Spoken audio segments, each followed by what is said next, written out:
Mesdames, Messieurs, bonsoir et bienvenue sur Economia. Je vous avais promis lors de notre dernière émission que le sujet de ce soir intéresserait beaucoup d'entre vous et pour cause, nous allons parler du marché automobile. Seulement, il m'a été paradoxalement très difficile de recevoir les patrons de ce secteur comme les représentants d'institutions en rapport. Il faut croire que les patrons des concessions aiment autant l'avion le week-end que l'automobile en semaine, puisque quasiment tous ont évoqué des déplacements à l'étranger pour s'excuser. Du côté des institutions, c'est l'absence de réponse tout simplement à mes différents appels téléphoniques, devinant sans doute ce qui leur serait proposé. Une invitation à débattre de ce sujet, l'automobile, devenu en ce moment très épineux. Est-ce aussi la personnalité de notre invité désormais seul sur ce plateau qui dérangerait? Je ne sais pas. Toujours est-il que je voudrais commencer par remercier Omar Rabrab d'avoir accepté l'invitation. Alors, vous revenez tout juste du Brésil, donc je vous dis d'abord boa noite et bem-vindo. Mais qu'êtes-vous donc allé faire là-bas au Brésil? Tout d'abord, bonjour. J'ai été évidemment chercher d'autres partenaires et en même temps, j'ai été voir aussi un deuxième partenaire, c'est le groupe Fiat. Aujourd'hui, il faut savoir que le groupe Fiat a une usine au Brésil. Donc, ils ont des nouveaux produits qui ont commencé à produire au Brésil, qui intéressent beaucoup le marché maghrébin parce que je n'étais pas invité tout seul, mais il y avait nos amis les Tunisiens, les Égyptiens et autres pays. Donc on a été voir les nouveautés qu'ils veulent justement qu'on commercialise sur les nouveaux pays comme le nôtre. Omar Rabrab, je dois rappeler que vous êtes le président-directeur général du pôle automotive du groupe Cevital, que vous êtes le fils aîné du fondateur, Issa Rabrab, et que vous êtes actionnaire, je crois, à hauteur de 12% de ce groupe qui aujourd'hui réalise pas moins de 4 milliards de dollars de chiffre d'affaires.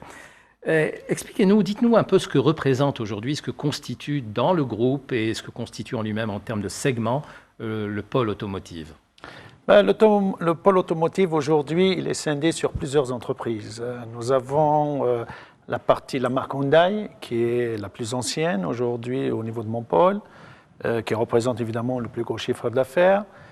Nous avons 3 secteurs dans Hyundai. On a le secteur automobile, donc voiture, bus et camions, et engins de travaux publics. Nous avons COGTP, qui fait uniquement les engins de travaux publics des marques japonaises. Nous avons aussi le groupe Fiat, nous représentons Fiat véhicules légers et l'utilitaire, ainsi que les marques sœurs du groupe comme Alfa Romeo, Lancia.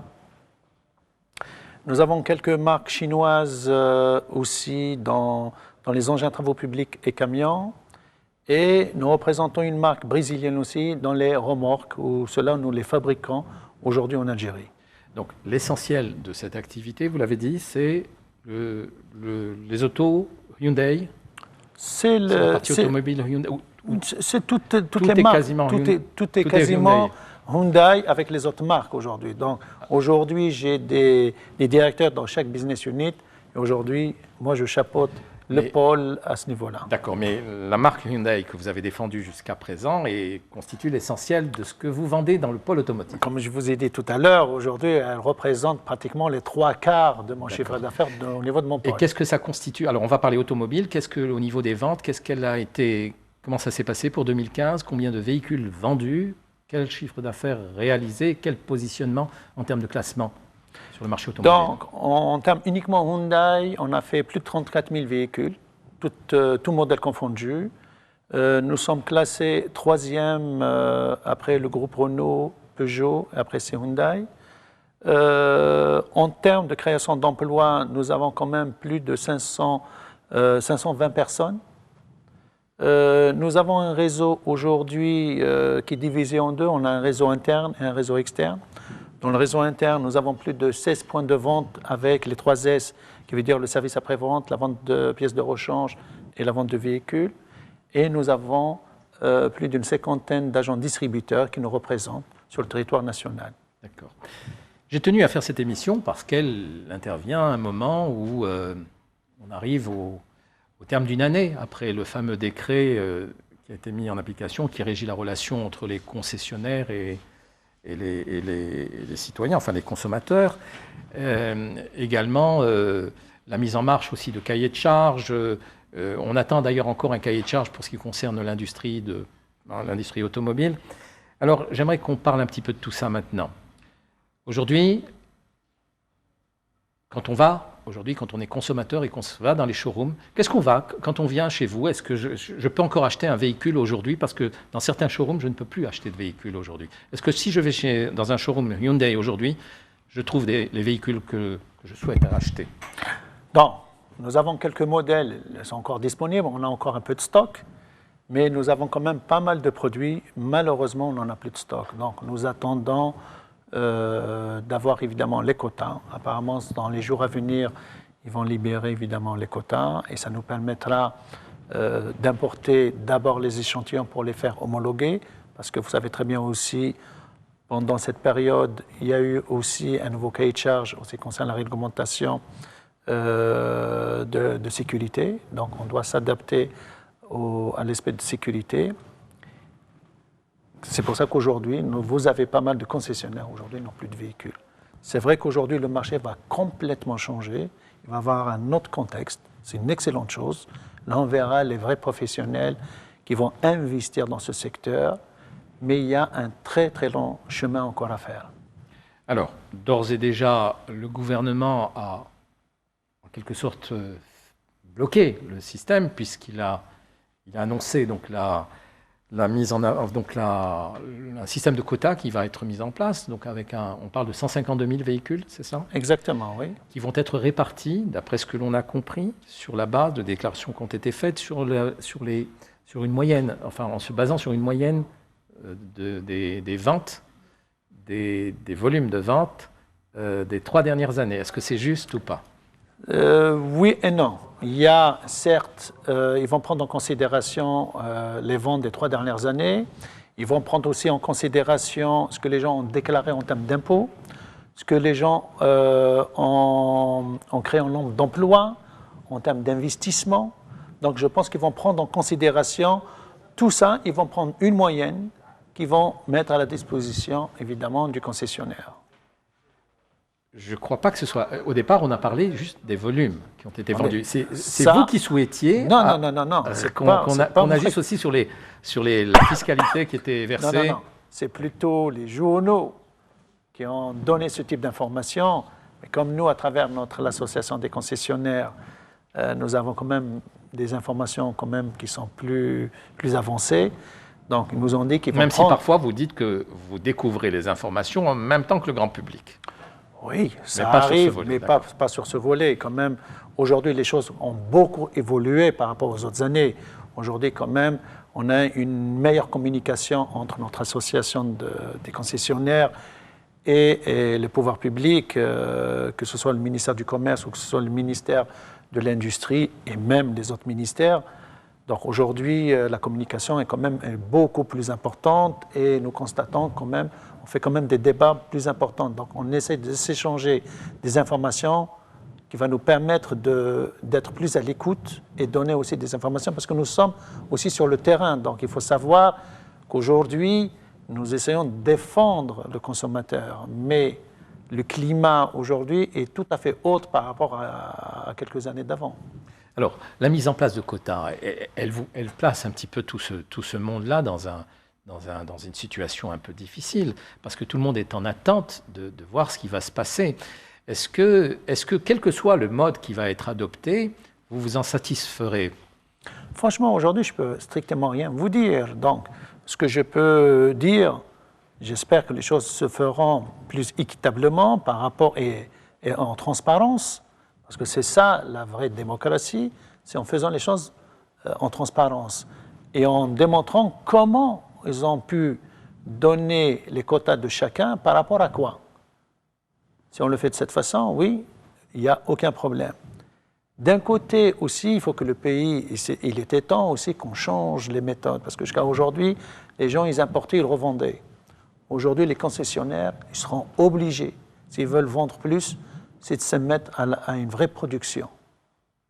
Et on va commencer à professionnaliser les gens, et ça permettra d'avoir, celui qui veut avoir un quota supplémentaire, ça sera celui qui va produire. Parce que dans le domaine de la production, le marché est libre. Vous pouvez produire autant que vous voulez, que vous pouvez commercialiser.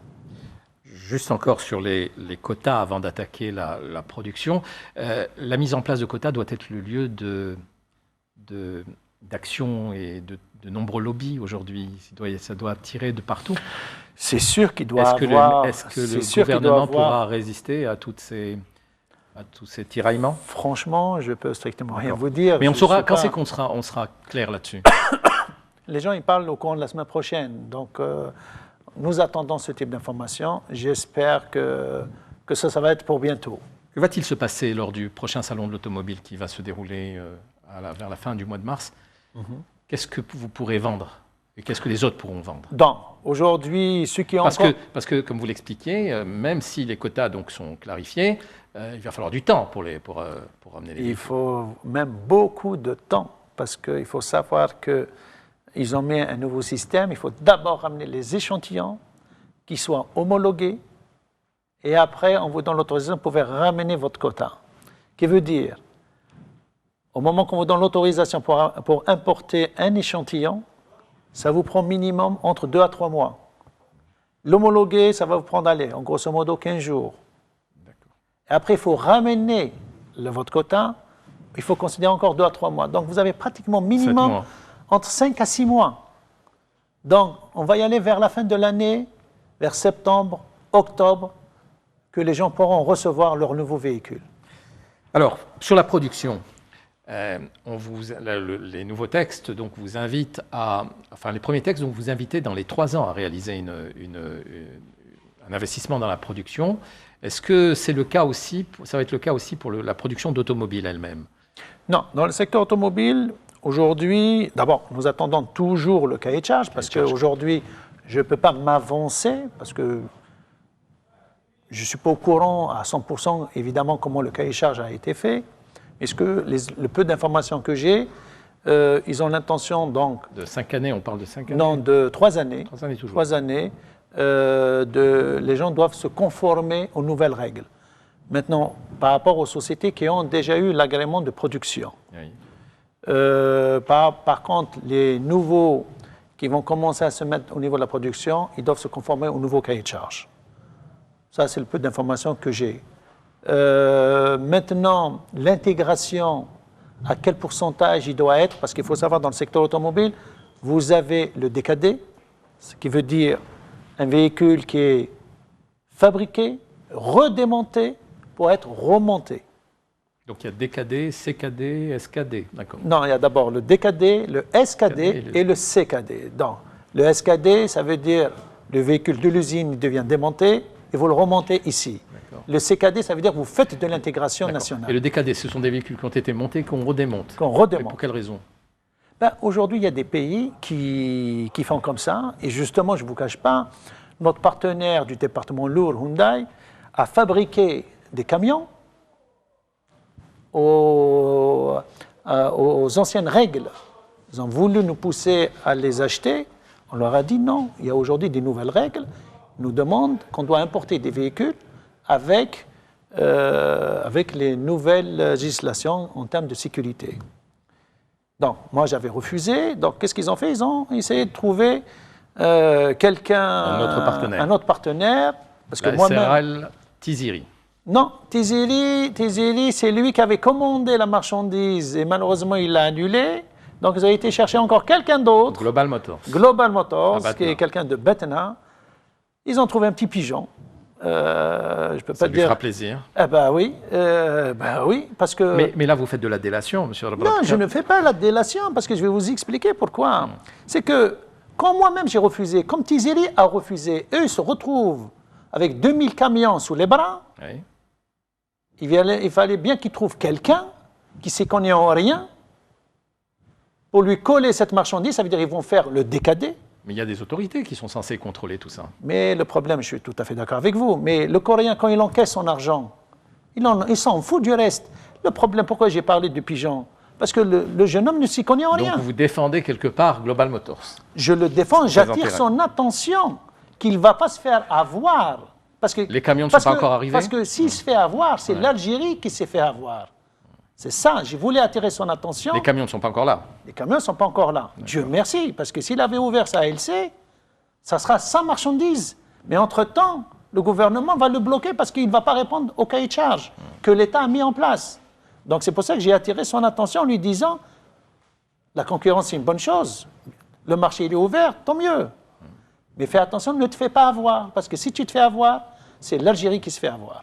Alors qu'est-ce qui se passe avec Hyundai justement? Pourquoi ils vont voir ailleurs? C'est la situation du marché.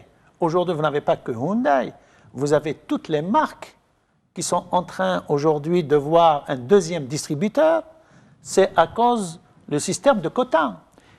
Les constructeurs ont compris, en divisant le quota à une marque, et vu eux, ils veulent au contraire vendre plus et non pas moins, ils se sont dit, tiens, on va prendre d'autres partenaires. Ce qui n'est pas logique puisque le quota est pour la marque elle-même. Et même ça, c'est pas encore tout à fait... Les gens n'ont pas encore compris. Est-ce que c'est pour la marque? Est-ce que c'est pour celui qui représente la marque? La situation n'est pas tout à fait claire. C'est pour ça que je vous dis aujourd'hui, il y en a qui disent les nouveaux qui vont arriver vont avoir quand même leur quota. Il y en a qui disent non, ils auront zéro. Donc la situation n'est pas tout à fait claire. On ne sait pas où on va. Par contre, les constructeurs, eux, ils veulent vendre. C'est ça qui les intéresse. C'est que vendre. Donc ils s'en foutent totalement du partenaire. Ils s'en foutent totalement du partenaire. C'est pour ça qu'aujourd'hui, je me suis dit, nous attendons de voir d'abord les textes, les quotas, et à partir de là, on pourra se remettre à table avec nos partenaires. Oui, mais avec la perspective éventuelle de vous séparer. Non, du tout. Pourquoi vous voulez que je me sépare d'une marque que c'est moi-même qui l'ai installée en Algérie? Il y a 18 ans en arrière, la marque n'existait pas en Algérie. J'ai lu vos déclarations, vous avez dit que vous seriez prêt à les quitter s'ils allaient voir ailleurs. Non, je leur ai dit au début, si vous allez voir ailleurs, je vais vous quitter. C'est ça. Je lui ai dit, parce que vous m'avez fait un enfant derrière le dos, au lieu de venir m'informer, de me dire, voilà la situation de votre politique dans votre pays, je suis obligé de chercher quelqu'un d'autre. Non, je l'apprends par le biais d'autres personnes. J'ai dit, mais quand même, c'est malhonnête. On est quand même un partenaire. C'est comme, il y a une trahison quelque part. Quand quelqu'un, au lieu qu'il vienne vous le dire en face, il le fait derrière votre dos. Surtout que ça fait combien d'années que vous travaillez ensemble? Ça fait 18 ans. 18 ans à développer donc, la marque, les produits. Et alors, vous leur avez proposé ce que l'orientation du gouvernement, elle est claire, c'est d'aller maintenant vers l'industrie. Alors, vous leur proposez donc de faire de l'industrie. Que répond Hyundai? Eh bien, comme je viens de vous dire, dans Hyundai, nous avons 3 départements. Nous avons le département léger, le département lourd et le département engins de travaux publics. Dans le département lourd, on leur a dit, nous, on est prêts, on est ouverts. Nous sommes un grand groupe, nous sommes le plus grand groupe privé, nous sommes déjà dans l'industrie, mais dans d'autres secteurs. Nous sommes prêts à discuter, à faire une industrie dans l'automobile, mais on vous demande de nous accompagner, soit en partenariat, soit en termes logistiques et conseils. Oui. Et ils nous ont dit, non, nous, on ne veut que vendre. Ça ne nous intéresse pas. Je dis, mais attendez. Ils sont plus fins que ça, les Coréens, non? Oh non. Oh non, pas du tout même. Ça leur fera plaisir aussi. Non, je les comprends, c'est des commerçants. Vous savez, chaque pays essaie de se défendre et de défendre son territoire quand il y a des règles. Malheureusement, eux, ils profitent parce qu'il y a eu un vide juridique, donc ils essayent de profiter à travers ces vides juridiques. Aujourd'hui, le contexte est en train de changer complètement. La situation du pays est en train de changer. Parce qu'il faut rappeler que pour Hyundai, l'Algérie, c'était devenu un pays très important en matière de vente automobile. C'est pour ça que je viens de vous dire. On était le deuxième... Au niveau africain, après l'Afrique du Sud. Exactement. On était le deuxième après l'Afrique du Sud. Donc pour eux, c'est un marché, c'est un beau morceau de gâteau, comme on dit, qu'ils voulaient quand même préserver. En leur expliquant que maintenant les données ont changé complètement, vous devez vous adapter à ces données. D'accord. Ils ne veulent rien comprendre. Ils ne veulent rien comprendre. Ils croient qu'en ajoutant d'autres concessionnaires, ils vont doubler, tripler leur volume. Je leur dis, mais attendez, vous êtes en train de faire fausse route. Eh bien aujourd'hui, comme les textes ne sont pas encore sortis, donc ils ne savent pas, ils sont en train de tirailler, ils veulent faire plaisir à leur grand patron, mais en réalité, ils ne savent pas où ils vont. Alors, il y a des choses qui s'opèrent parce qu'on est en plein chamboulement et le fait que le ministère de l'Industrie n'ait pas encore donné, enfin éclairci les choses, ça ajoute un petit peu au caractère épineux de cette conjoncture. Comment ça se passe? Ça se passe bien au niveau de la C2A, l'association des concessionnaires, entre étrangers, opérateurs nationaux qui commercialisent des véhicules étrangers. Est-ce que tout va bien? Non, entre nous, les concessionnaires, ça se passe très bien en termes de communication. Nous sommes en train de nous réunir de temps en temps. C'est vrai que de temps en temps, chacun est en voyage, chacun a d'autres affaires à développer. Oui, mais des compagnies d'avions. Ah bah, qu'est-ce que vous voulez que je vous dise? Mais on essaie quand même de se réunir et ces choses-là, ça avance très très bien en termes de communication. Et le seul hic aujourd'hui qui nous manque, c'est, je dirais, l'information. Ce qui nous manque des fois, c'est l'information. De la part des autorités. De la part des autorités. On aurait bien aimé, en termes d'association, de participer au développement, par exemple, d'un cahier de charge, de donner un peu notre avis, parce que nous sommes sur le terrain. On essaye donc de communiquer, parce que ce qui nous manque, c'est une excellente communication. C'est ça qui aujourd'hui qui nous pèse lourd au niveau de l'association. La communication de la part des autorités vers vous ou de vous entre vous pour vous mettre d'accord? Non, je parle de l'association vis-à-vis des autorités. Alors justement, entre concessionnaires, il y a des personnes à qui ça n'a pas fait plaisir que vous receviez des opérateurs de Nissan pour vous démarcher, pour les représenter en Algérie. Je vous ferai dire, c'est les gens de Nissan qui sont venus me voir et non pas moi qui étais parti voir les gens de Nissan. Pourquoi ils sont venus vous voir? Comme je viens de vous dire, les gens de Nissan ou les gens de Ford ou les gens de Hyundai et autres marques aussi, oui. Ils ont été voir tous les concessionnaires. Ils sont même venus nous voir, je ne vous cache pas. Donc c'est la même optique que Hyundai? La même optique. En croyant qu'ils vont vendre 2 fois ou 3 fois plus. Oui. En croyant que le quota va être divisé en 2, par exemple pour ma part, pour Hyundai, oui. Qui veut dire l'autre moitié, il faut bien qu'il la donne à quelqu'un d'autre. D'accord. Dans leur tête, c'était ça. Donc vous comprenez que chez Nissan Algérie, on était susceptible des chagrins de ce fait-là, comme vous l'avez ressenti aussi. Mais c'est sûr, comme M. Achaïbou, il l'a vu pour la marque Ford, et ça va être la même chose pour tout le monde. Tous les constructeurs ont été voir ailleurs, sans exception. D'accord, et qu'est-ce que vous avez répondu? À qui? Aux constructeurs? À Nissan, je ne vous cache pas, j'ai été clair avec eux en leur disant, si j'ai une exclusivité, oui, si je dois être un deuxième distributeur, ça ne m'intéresse pas. Ça ne m'intéresse pas. Et c'est vrai, je ne vais pas m'investir en partageant une marque avec quelqu'un d'autre.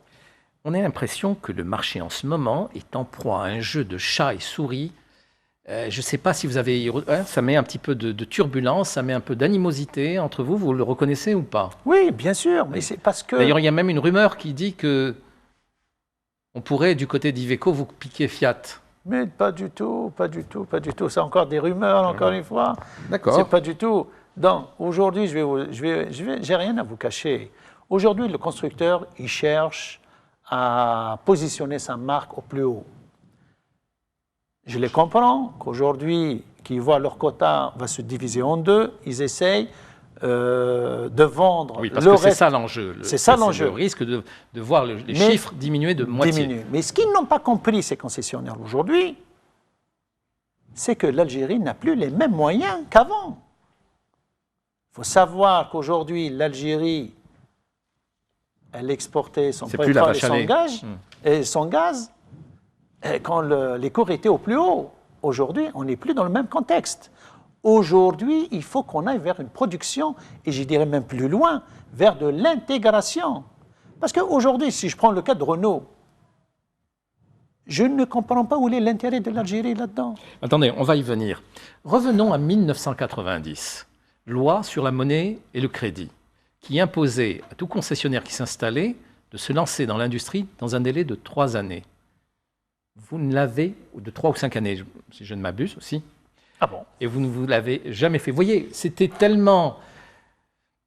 Vous n'étiez tellement pas, je veux dire, menacé d'être réprimé sur cette loi Allez-y. que finalement vous l'avez oublié. Non, je suis tout à fait désolé. Oui. Peut-être ça a été dit Non, verbalement. c'est écrit dans la loi sur la monnaie et le crédit. Bah, la loi est... Tout concessionnaire doit se lancer dans une industrie. C'était déjà dit encore Et une qu'est-ce qu'ils ont fait?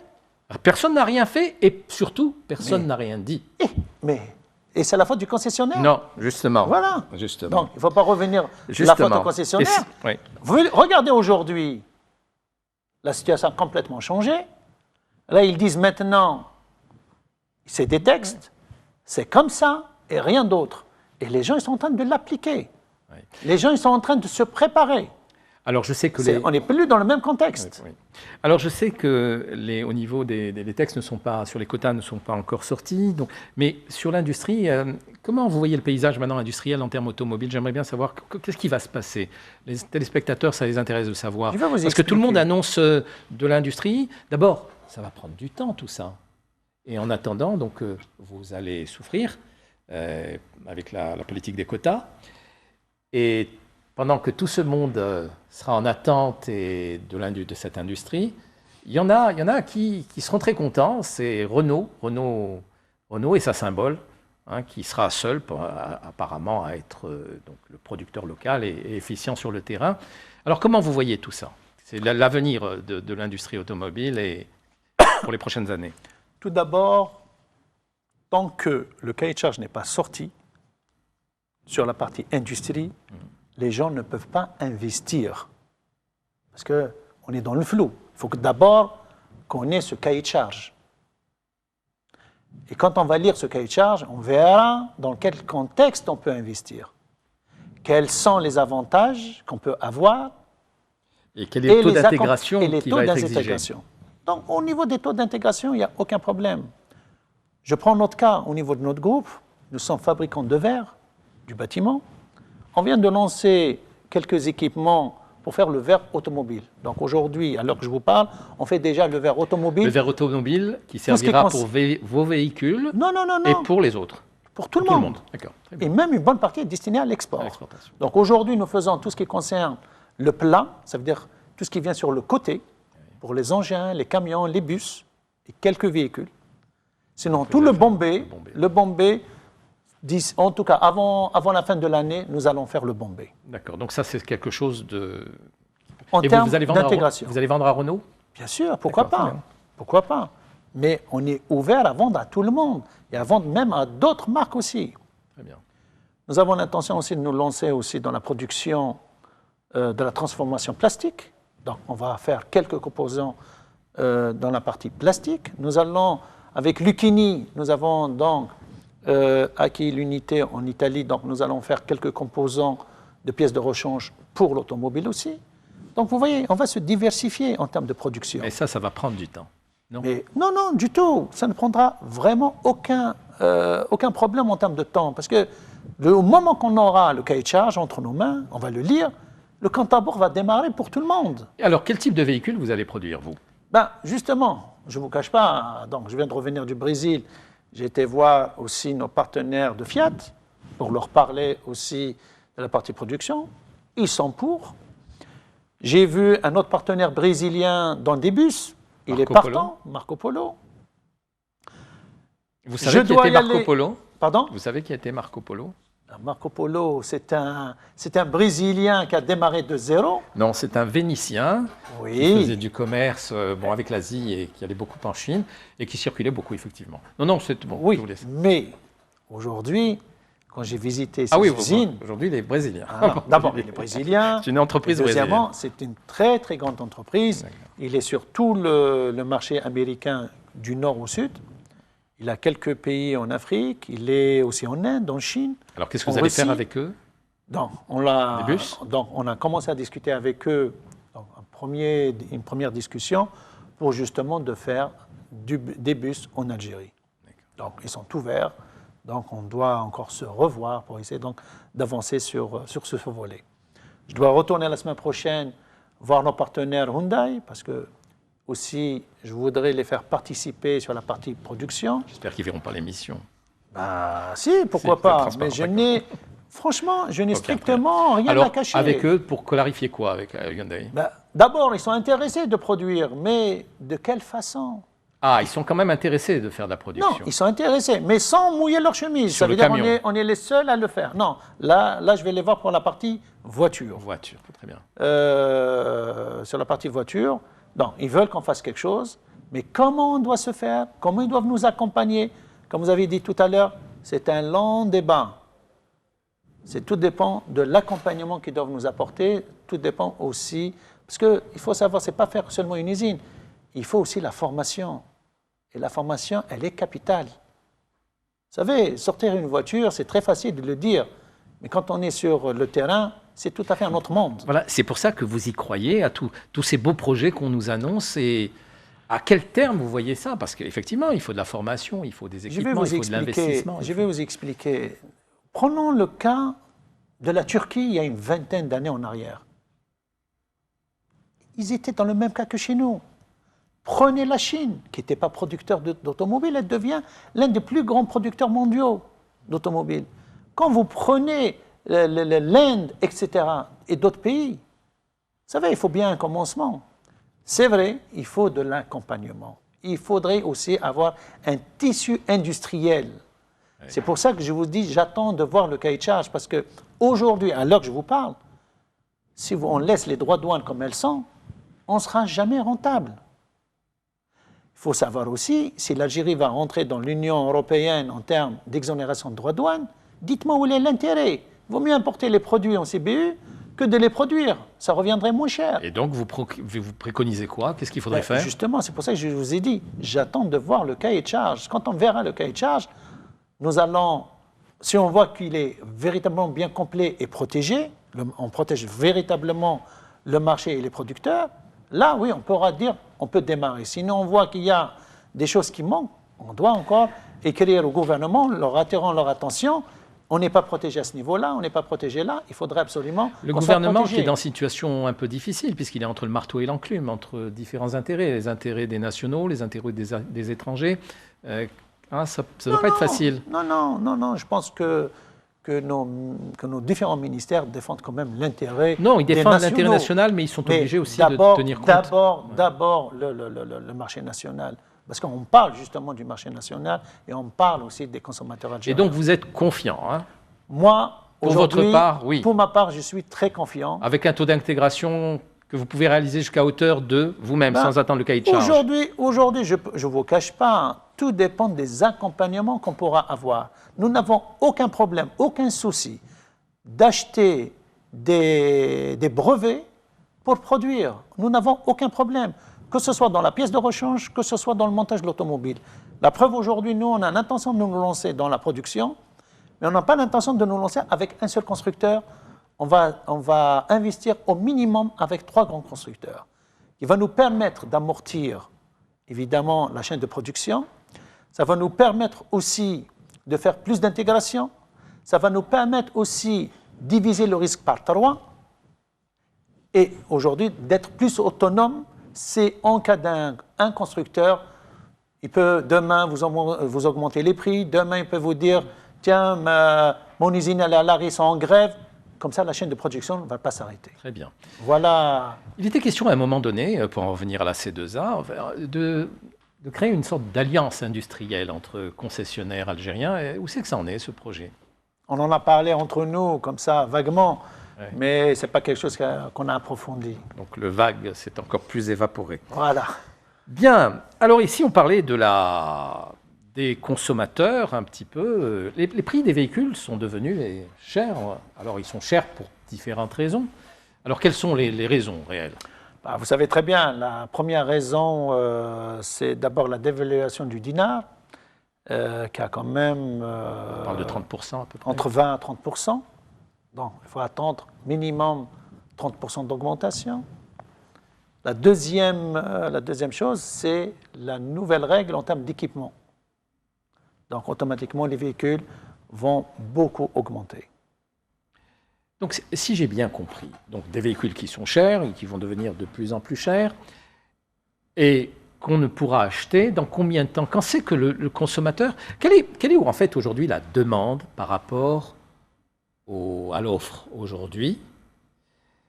Et si on est à 152 000 véhicules, combien de personnes resteront en attente de véhicules neufs sur le terrain? Vous savez, tout dépend maintenant de comment l'économie va bouger. Si l'économie, elle va rebondir, ça veut dire on va mettre véritablement la machine en route, c'est sûr que les 152 000 véhicules ne vont pas suffire.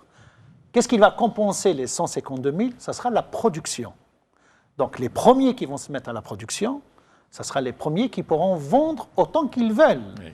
Et même, ils pourront même exporter. Ça permettra de faire entrer des devises à l'Algérie. Mais dans le contexte d'aujourd'hui, quand je vois le cas de Renault, on est en train d'importer des véhicules en SKD et en train de les boulonner. Il faut savoir qu'aujourd'hui, Renault ne paye pas de taxes en Algérie. Donc, il y a un déficit budgétaire pour l'État en termes de taxes. Je veux dire, c'est le contribuable qui paye aujourd'hui. Donc, je ne vois pas où est l'intérêt de l'Algérie en termes d'intégration, en termes d'entrée de devises. Il n'y a strictement rien. Nous sommes au contraire. On leur a donné tout sur un plateau d'argent de quelque chose qui ne nous rapporte rien pour créer 300 emplois. Et franchement... Et cette situation de blocage les avantages. Bien sûr. Et on y ajoute le crédit à la consommation. Un crédit à la consommation. Avoir un crédit à la consommation avec du boulonnage. Vous appelez ça de l'intégration. Franchement, je ne vois pas où elle est. Et que fait la C2A? Qu'est-ce que vous voulez que la C2A fait? Qu'elle fasse? Il y a strictement, aujourd'hui, elle n'a aucun pouvoir de dénoncer tout ça aujourd'hui. Mais vous disiez que le gouvernement défendait la production nationale et défendait la cause nationale. Elle défend aujourd'hui, elle défend, par exemple, elle est en train de préparer un cahier de charge pour défendre. Oui. Mais aujourd'hui, c'est pour ça que en termes de communication, on manque de communication. J'ai l'impression qu'on est comme dans la situation en téléphonie quand Jay-Z était seul ici pendant 2 années à opérer pendant que les autres attendaient de s'installer. C'est un peu curieux. Alors, pour j'en viens maintenant à la partie qui m'intéresse aussi, donc les consommateurs. Il y a donc le décret a annoncé toute une série de dispositions visant à protéger le consommateur dans sa relation avec le concessionnaire. Ça a été une bonne chose de votre point de vue, c'est bien? Bien sûr, non, c'est une excellente chose. Parce qu'il y a certains concessionnaires qui faisaient un peu et n'importe quoi. Non, c'est pas le problème. Je ne vous cache pas, c'est pas la faute des concessionnaires. Les concessionnaires, d'abord, il faut savoir qu'il y a eu un boom dans l'automobile, donc tout le monde s'est précipité dans le secteur automobile. Il y en a qui ont investi en créant plus d'emplois, ont investi pour avoir un bon service après-vente, suivre le consommateur. D'autres, par contre, ils ont essayé que vendre. Il faut savoir que aussi, il n'y avait pas de législation. Tout le monde importait ce qu'il voulait. Est-ce que les véhicules répondaient aux normes ou pas? Les gens déversaient des véhicules qui ne répondaient pas pour la plupart aux normes.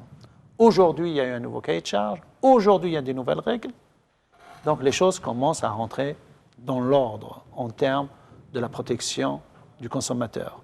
Voilà aujourd'hui, les choses changent aujourd'hui.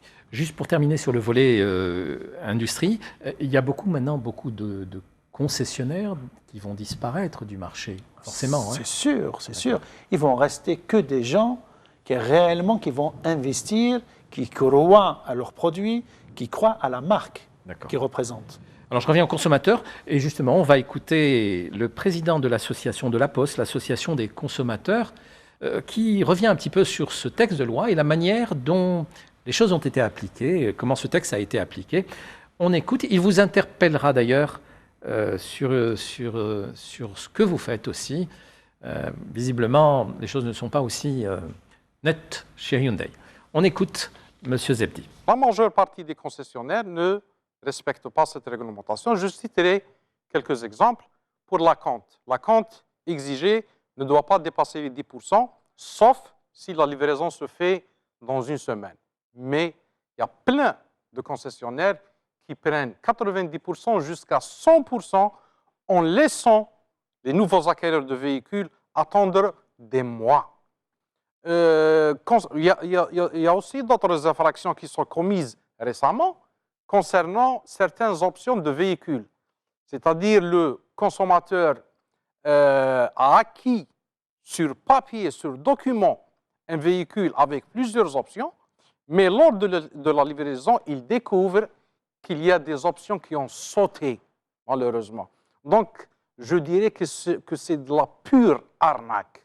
Voilà, c'est de la pure arnaque. Mais malheureusement, malgré qu'on est en train de saisir les autorités de contrôle, il n'y a pas une réaction qui est vive, il n'y a pas une réaction qui est ferme. Et tant qu'il n'y a pas une fermeté, ces concessionnaires continueront à arnaquer le consommateur et à enfreindre la loi. Justement, ça, c'est une question que je voudrais bien qu'elle soit posée aux autorités. Pourquoi ils ne réagissent pas? Actuellement, on a des dossiers qui sont en instance, on a des requêtes qui datent depuis des mois et auxquelles on n'a eu aucune réponse, aucun suivi. Malgré que c'est des requêtes collectives, c'est des requêtes fondées, c'est des requêtes objectives avec documents. Justement, M. Arbarab, auquel j'ai eu déjà une séance de travail qui date depuis 3-4 ans, mais malheureusement, je remarque que pour l'entreprise qu'il représente, les choses n'ont pas bien évolué, malheureusement. On continue toujours à avoir des requêtes sur certaines transactions. Récemment, il y a eu une hausse inexpliquée dans le coût du véhicule, malgré que la réglementation interdit toute hausse après établissement du bon de commande. Il a élevé les prix. On a eu aussi des requêtes qui sont assez importantes concernant la sécurité routière. J'ai essayé de le saisir, je n'ai pas pu, mais c'est une occasion de le saisir en direct. On a eu des fiches d'homologation avec un modèle de véhicule de 2012-2013. Et dans ces fiches d'homologation, il y a le système de freinage ABS qui est censé être dans ces véhicules. Mais malheureusement, lors d'une expertise, on trouve que le système ABS n'existe pas. Là, on ne comprend pas. On a essayé de le saisir.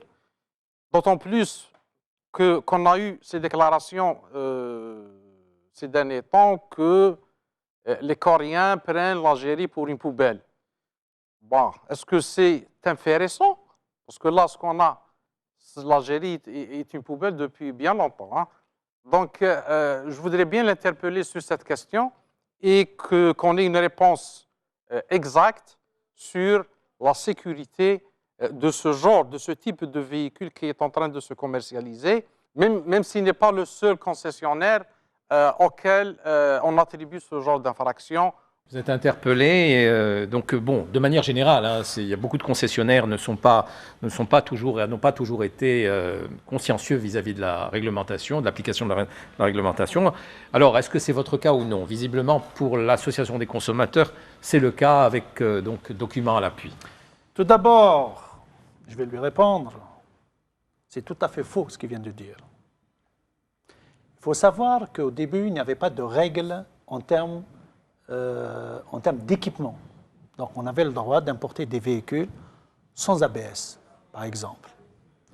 Mais dans nos factures pro forma, vous avez tous les équipements. Ça veut dire qu'on ne trompe pas le client. Entre-temps, les règles ont changé.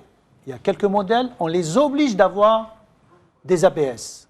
Mais il ne faut pas oublier que j'avais du stock de véhicules qui n'avaient pas d'ABS. Ce qui veut dire qu'au même moment, je commercialisais les deux produits en même temps.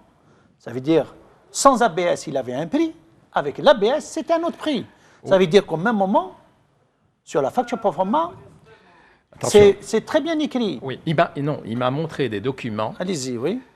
Où le titre d'homologation par les mines fait état d'ABS dans le véhicule. Et par la suite, le véhicule a été examiné par un expert qui dit que dans ce véhicule, il n'y a pas d'ABS. Impossible. J'ai les documents ici. Oui, vous pouvez me montrer des documents. Maintenant, le rapport d'homologation et l'expert. Mais là, il vous a ramené un document d'un modèle de véhicule. Il ne vous a pas ramené un document d'un autre modèle de véhicule. Aujourd'hui, je viens de vous dire, à l'heure même que je vous parle, j'ai des modèles de véhicules qui ne sont pas équipés d'ABS et j'ai le même véhicule. Hein. et l'autre, il est équipé d'ABS. J'ai des modèles de véhicules qui ne sont pas équipés de double airbag, j'ai des modèles qui sont équipés d'un seul airbag, par exemple. Mais le prix n'est pas le même. L'autre, c'est un vieux stock. L'autre, c'est des véhicules qu'on vient de recevoir avec double airbag. Oui, mais il s'agit du même véhicule, là, c'est pour le même véhicule. Oui, il s'agit du même véhicule. Mais les documents, chaque document correspond à un véhicule.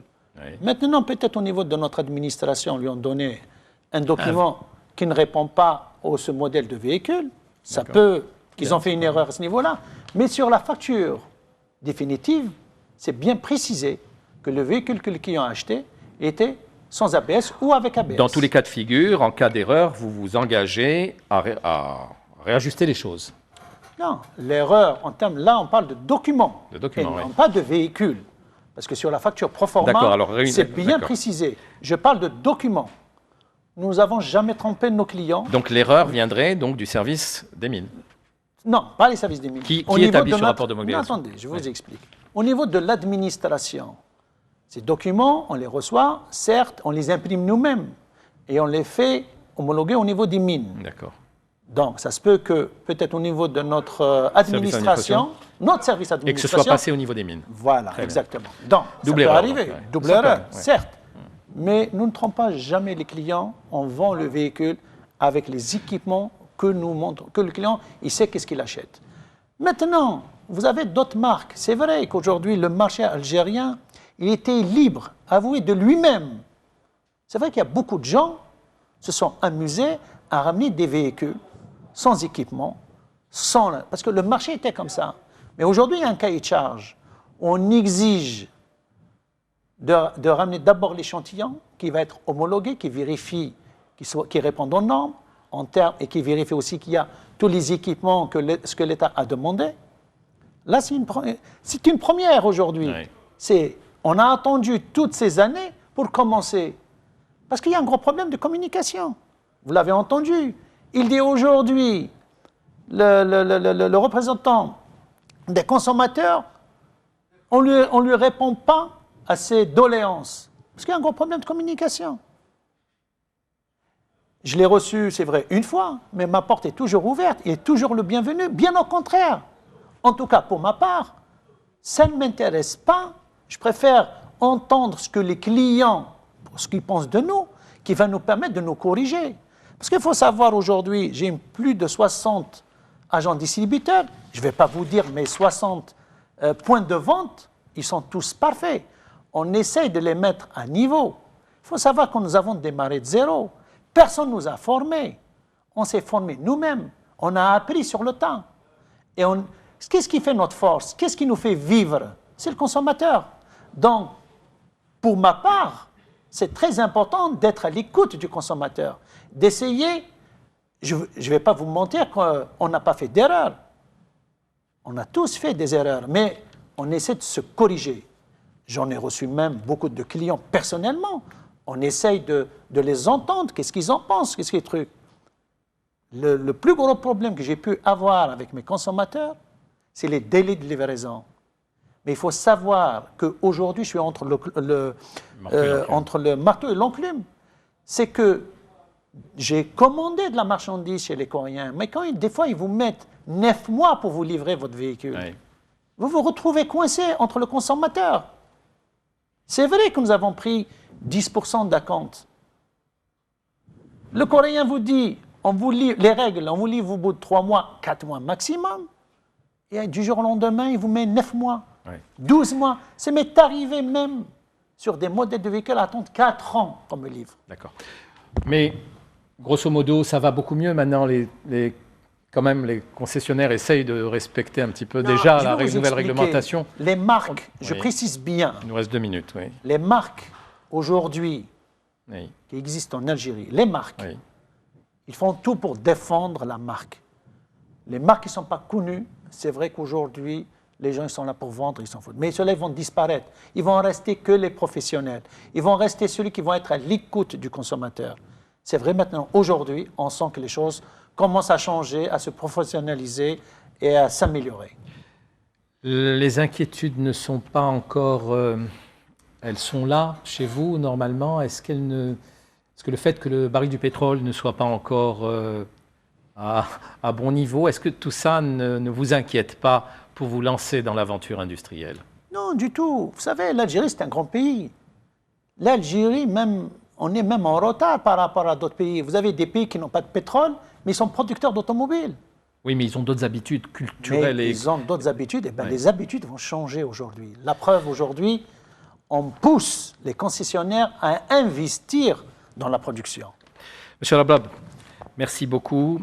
Je voudrais saluer, bon, je ne dirais pas votre courage parce que vous êtes habitué des plateaux, mais quand même, en cette période un petit peu, peu de concessionnaires sont prêts à venir sur les plateaux, y compris le ministère, et tout le monde est en attente de ce fameux cahier des charges. Alors, je vous remercie infiniment. Je vous souhaite beau succès pour vos futures industries. Et voilà, et j'invite les téléspectateurs à revenir sur notre plateau samedi prochain pour un nouveau débat d'économie. Merci encore.